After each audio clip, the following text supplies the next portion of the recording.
Estamos aqui para a nossa aula de língua portuguesa da semana 10, revisão das semanas 6 a 9. Então, nós estudamos nessa semana sobre o texto injuntivo, que é uma explicação ou método para a concretização de uma ação.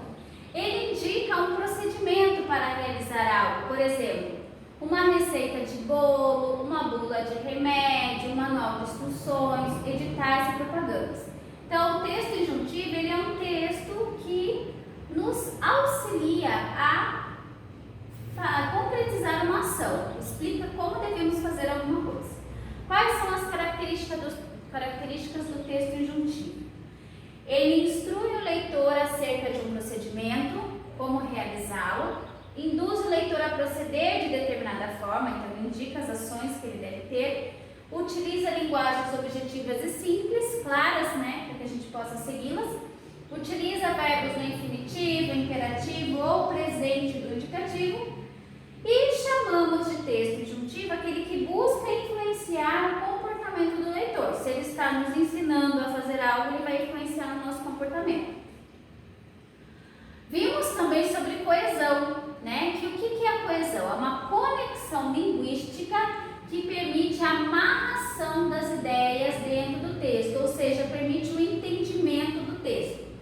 Então, em um texto coeso, alguns pronomes podem se referir a uma palavra que já apareceu no texto. Então, aqui a gente tem a nossa frase de exemplo aqui, ó. Às vezes acontece de, durante uma caminhada com o pet, o bicho escapar. Fique calmo e não saia correndo atrás dele. Então, aqui o pronome dele está substituindo a palavra bicho, para que ela não fique repetitiva e permita o entendimento adequado. Vimos também sobre a pontuação, o parênteses em termos explicativos. Então, a gente lembra que os sinais de pontuações, ele representam pausas, destaques, entonações, transmissão de sentimentos e marca o ritmo de um texto. Ele confere maior clareza, coesão e coerência textual, esclarecendo sentidos ambíguos e promovendo fácil leitura e compreensão. E o parênteses, eles são usados para introduzir uma informação acessória, uma informação a mais. O termo explicativo, ele pode ser usado além de entre parênteses, também entre travessão ou vírgula. Então aqui eu trouxe dois exemplos para vocês. Minha mãe, uma pessoa criativa, faz trabalhos manuais. Jane e Tozin, bons amigos, viajam para o litoral. Então, essa parte que eu marquei para vocês, ela é uma informação acessória. E ela está aqui entre vírgulas e entre travessão, mas também poderia estar entre parênteses. Então, são as três pontuações que nós podemos usar quando nós colocamos termos explicativos. Vimos sobre o infográfico, Eles são conteúdos visuais, tanto de textos verbais quanto não verbais, que podem variar entre imagens, ilustrações, pictogramas. Trata-se de uma mistura entre texto e recursos visuais e design, na qual um completa o outro, com o objetivo de sempre melhorar a compreensão do leitor. Vemos infográficos em diversos meios de comunicação presentes no nosso dia a dia, como jornal, noticiários, livros e internet. Quais são os tipos de linguagem que nós observamos no infográfico? A linguagem verbal, que utiliza-se em títulos, legendas, blocos de textos, valores e quantidades, e na linguagem esquemática, que são setas indicando direções, elementos que indicam movimento, gráficos, tabelas, diagramas, linhas, e também temos a linguagem pictória, que são representações fotográficas e realistas.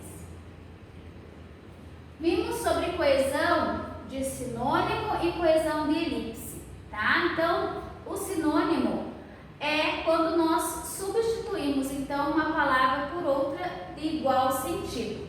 Então aqui eu tenho alguns exemplos. Lúcia e Ana não são irmãs.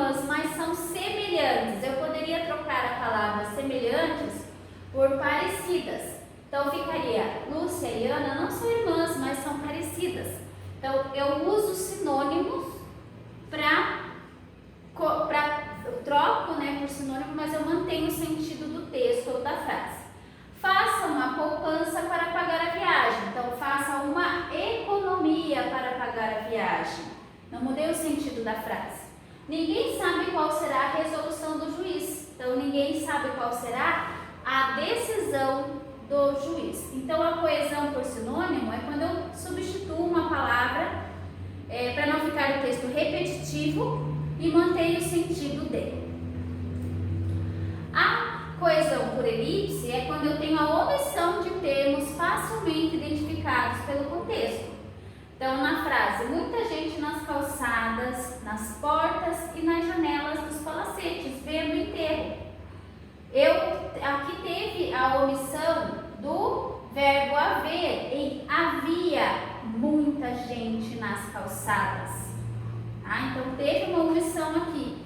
Então eu também consigo através da elipse. Vimos sobre os modos verbais, indicativo, imperativo e subjuntivo, que o indicativo é a atitude da pessoa que fala de certeza diante do fato, tá? O modo subjuntivo, a atitude da pessoa que fala é de dúvida diante do fato.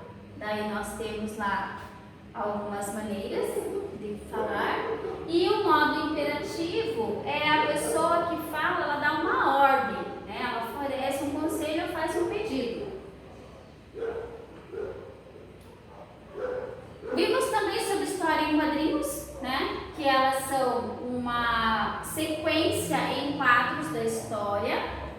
As características, né, elas apresentam elementos básicos de uma narrativa, como enredo, personagem, tempo, lugar e desfecho.